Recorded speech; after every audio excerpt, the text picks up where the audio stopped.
अगर भक्त का प्रेम सच्चा हो तो भगवान उसके लिए नंगे पांव दौड़े आते हैं। वहीं बात जब कन्हैया की हो तो कहने की क्या, अपने भक्तों के लिए वह न जाने कितने रूप धरते हैं और कितनी ही अनगिनत लीलाएं कर चुके हैं, जिनका प्रमाण हमारे धार्मिक ग्रंथों में मिलता है।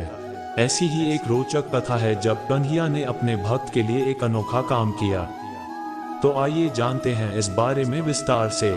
पौराणिक कथा के अनुसार एक बार की बात है, किसी नगर में एक राजा ने एक मंदिर बनवाया जिसमें श्री कृष्ण की एक मूर्ति भी रखवाई, लेकिन उसकी कभी पूजा नहीं की।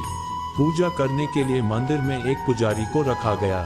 पुजारी नियमित कन्हैया जी को नहलाता और बड़ी ही श्रद्धा भाव से उनकी पूजा अर्चना करता। राजा भी रोज कान्हा जी के लिए एक फूलों की माला भेज देता था और जब वह दर्शन करने आता तो पुजारी उस माला को उतारकर राजा को पहना देता।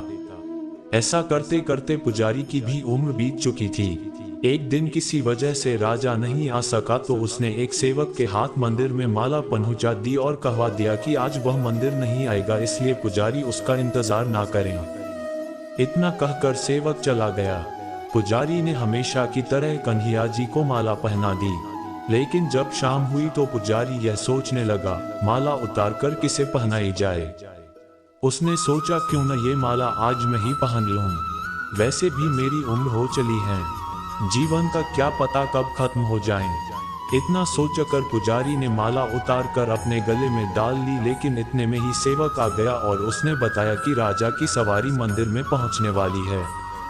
राजा की सवारी आने की बात जब पुजारी ने सुनी तो वह डर गया। उसने सोचा कि अगर राजा ने उसे देख लिया तो वह तो मरवा ही डालेंगे। आनन फानन में पुजारी ने माला उतारकर वापस कन्हैया जी को पहना दी। जैसे ही राजा अंदर आया तो हमेशा की ही तरह पुजारी ने माला कान्हा जी के गले से उतारकर राजा को पहना दी, लेकिन माला पर लगा सफेद बाल देखकर राजा समझ गए कि पुजारी ने यह माला स्वयं ही पहनी थी।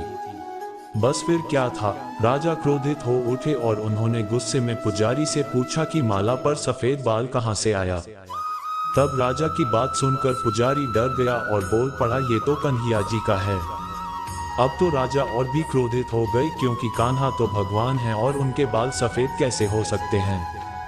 इसीलिए राजा ने फरमान सुना डाला कि कल श्रृंगार के समय राजा खुद आएंगे और देखेंगे सच में ही कान्हा जी का सफेद बाल है या पुजारी झूठ बोल रहा है।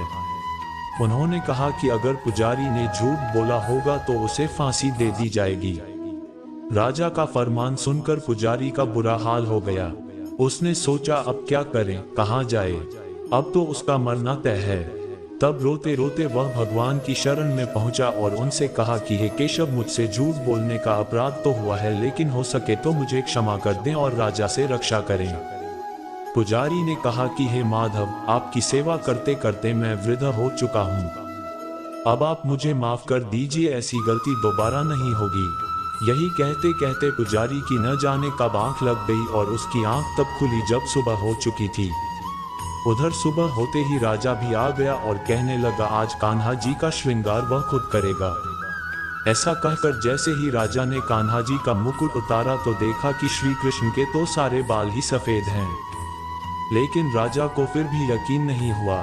उसे लगा कि फांसी के डर से पुजारी ने ही बालों को रंग दिया होगा। राजा ने सोचा कि क्यों न कन्हैया जी का एक बाल तोड़कर देखा जाए।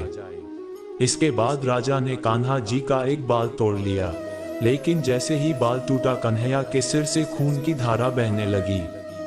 ये देखकर राजा भगवान के चरणों में गिरकर माफी मांगने लगा।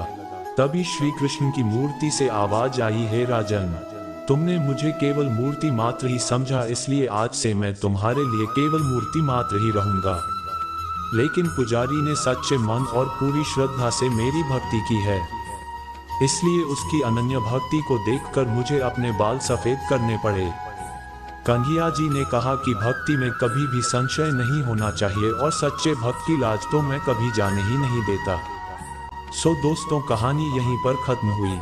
अगर कहानी पसंद आई हो तो भक्ति मार्गदर्शन 30 यूट्यूब चैनल को सब्सक्राइब जरूर करें। धन्यवाद। बोलिए बांके बिहारी लाल की जय।